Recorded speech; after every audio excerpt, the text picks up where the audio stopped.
नमस्कार, मैं हूं डॉक्टर वरुण प्रभा और स्वागत करती हूं आप सभी लोग का अपने इस चैनल पर। आज के इस वीडियो में हम बात करने वाले हैं बिलीरुबिन टेस्ट के बारे में। बिलीरुबिन एक येलोइश यानी कि पीले रंग का पिगमेंट होता है जो रेड ब्लड सेल्स होते हैं, आरबीसीज होते हैं, उनका एक लाइफ स्पैन होता है। तो जब उस टाइम के बाद उनका नॉर्मल ब्रेकडाउन होता है तो उसके दौरान एक पीले रंग का पिगमेंट रिलीज होता है, वो बिलीरुबिन होता है। तो ये जो बिलीरुबिन है ये कई कारणों से हमारे शरीर में नॉर्मल से ज़्यादा इसकी वैल्यू हो जाती है। उसको जाँचने के लिए टेस्ट करवाया जाता है। तो एक तरीके का ब्लड टेस्ट है जिससे कि हम अपने शरीर में बिलीरुबिन की मात्रा को जाँचते हैं। जो बिलीरुबिन होता है वो लिवर के द्वारा पास होके हमारे शरीर से बाहर निकल जाता है। तो अगर लिवर में या फिर जो बाइल डक्ट है उसमें कोई प्रॉब्लम है, उसमें कहीं कोई ब्लॉकेज है या फिर जो रेड ब्लड सेल्स हैं उनका डिस्ट्रक्शन नॉर्मल से ज़्यादा हो रहा है, तो उसके दौरान बिलीरुबिन का लेवल नॉर्मल से ज़्यादा हो जाता है। तो अपने आज के इस वीडियो में हम इसी बिलीरुबिन टेस्ट के बारे में थोड़ा-सा और ज़्यादा डिस्कस करेंगे, लेकिन आगे बढ़ने से पहले अगर अभी तक आपने हमारे चैनल सब्सक्राइब नहीं किया है, तो जल्दी से जल्दी कर लें ताकि आपका कोई भी अपडेट मिस ना हो और मैं आप तक ऐसे ही अलग-अलग मेडिकल टेस्ट और इसकी इन्वेस्टिगेशंस और उनसे जुड़ी हुई बाकी जानकारियाँ पहुँचाती रहूँ। तो जानते हैं कि ये टेस्ट कब करवाया जाता है, हमारे डॉक्टर इस टेस्ट को करवाने की सलाह कब देते हैं। अगर जॉन्डिस मतलब कि पीलिया अगर हमारे शरीर में थोड़ा-सा हमारी जो स्किन होती है वो पीली हो जाती है, आँखों का रंग पीले सा दिखने लगता है जिसको कि आम बोलचाल की भाषा में जॉन्डिस या पीलिया कहते हैं। उस कंडीशन को जाँचने के लिए बिलीरुबिन का टेस्ट करवाया जाता है क्योंकि वो बिलीरुबिन पिगमेंट की वजह से ही बॉडी में पीलापन आ जाता है। जो नियोनेटल या फिर इन्फेंट जॉन्डिस होता है क्योंकि जो बच्चे पैदा होते हैं उसमें तुरंत ही कई बारी पीलिया या जॉन्डिस हो जाता है। उस कंडीशन को जाँचने के लिए भी ये टेस्ट करवाया जाता है।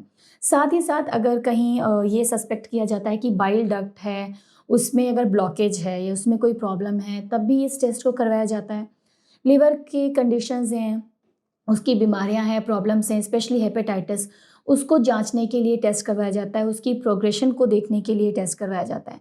साथ ही साथ अगर रेड ब्लड सेल का किसी कारण से बहुत ज़्यादा डिस्ट्रक्शन हो रहा है, हिमोलिसिस जो हिमोलिटिक अनीमिया है वो होने लगता है फिर, तो उसको जांचने के लिए भी टेस्ट करवाया जाता है। साथ ही साथ अगर पहले से प्रॉब्लम पता है और उसकी दवाइयाँ दी जा रही हैं, उसका ट्रीटमेंट हो रहा है, तो उसकी जो मॉनिटरिंग है, उसका प्रोग्रेशन है, उससे क्या फ़ायदा हो रहा है, नहीं हो रहा है, तो उसके प्रभाव को जानने के लिए भी टेस्ट करवाया जाता है। साथ ही साथ कई सारे ड्रग टॉक्सिसिटी को चेक करने के लिए भी ये टेस्ट करवाया जाता है। तो अब जानते हैं कि टेस्ट कैसे करवाया जाता है। ये जो टेस्ट होता है एक्चुअली मैं यहाँ पे एक इम्पॉर्टेंट पॉइंट आपको बताऊँ कि ये एक्चुअली लिवर फंक्शन टेस्ट जो होता है उसका एक पार्ट है। लिवर फंक्शन टेस्ट में हम कई सारे प्रोटीन्स और एंजाइम्स जो कि लिवर से जुड़े हुए हैं, की जाँच करते हैं, जिसमें बिलीरुबिन भी आता है। जैसा कि मैंने आपको पहले ही बताया था, लिवर की प्रॉब्लम्स से काफ़ी ज़्यादा इसका रिलेशन है और लिवर के द्वारा ही पास आउट होता है।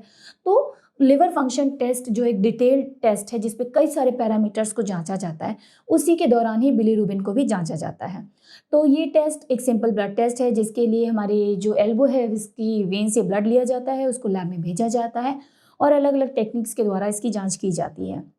और इसके दौरान कोई अगर प्रिकॉशन है तो वो यही है कि कई सारे खाने की चीज़ें हैं या फिर दवाइयाँ हैं या फिर बहुत ज़्यादा अगर एक्सरसाइज कर लेते हैं, ये सारी चीज़ें इसके जो रिज़ल्ट आता है उसको अल्टर कर सकते हैं।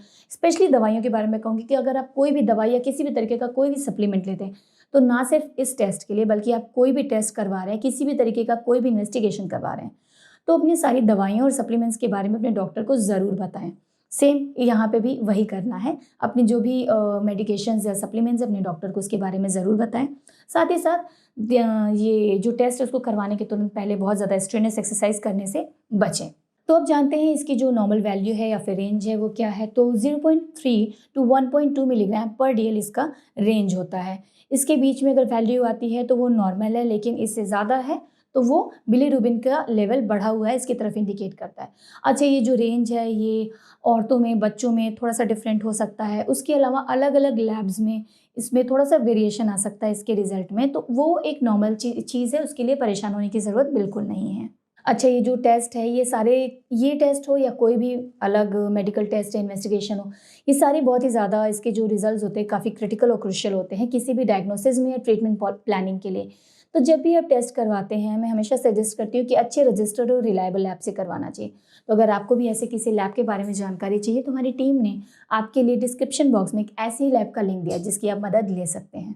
तो जैसा कि मैंने पहले ही बताया था, अगर इसका लेवल जो बढ़ा हुआ आता है, इसमें डायरेक्ट बिलीरुबिन, इनडायरेक्ट और टोटल बिलीरुबिन देखते हैं। टोटल बिलीरुबिन का लेवल मैंने आपको बताया ही है कि 0.3 टू 1.2 मिलीग्राम पर डीएल हो सकता है। तो अगर इसका रेंज बढ़ा हुआ आता है तो उससे क्या समझते हैं? उससे ये समझते हैं कि हमारे बाइल डक्ट में या लिवर में कोई दिक्कत हो सकती है, ब्लॉकेज हो सकता है। उसके अलावा हो सकता है कि जो रेड ब्लड सेल है, उसका नॉर्मल से ज़्यादा डिस्ट्रक्शन हो रहा है, तो वो कंडीशन भी शो करता है। उसके अलावा अगर इसका लेवल नॉर्मल से कम आता है तो वो ज़्यादा चिंता का विषय नहीं है, लेकिन बढ़ा हुआ लेवल तुरंत ट्रीटमेंट स्टार्ट करने के लिए इंडिकेट करता है। उसके अलावा भी अगर आप कुछ पूछना चाहते हैं या फिर हमारे वीडियो के बारे में कुछ सुझाव देना चाहते हैं, तो हमारे कमेंट बॉक्स में जाके हमें ज़रूर बताएँ।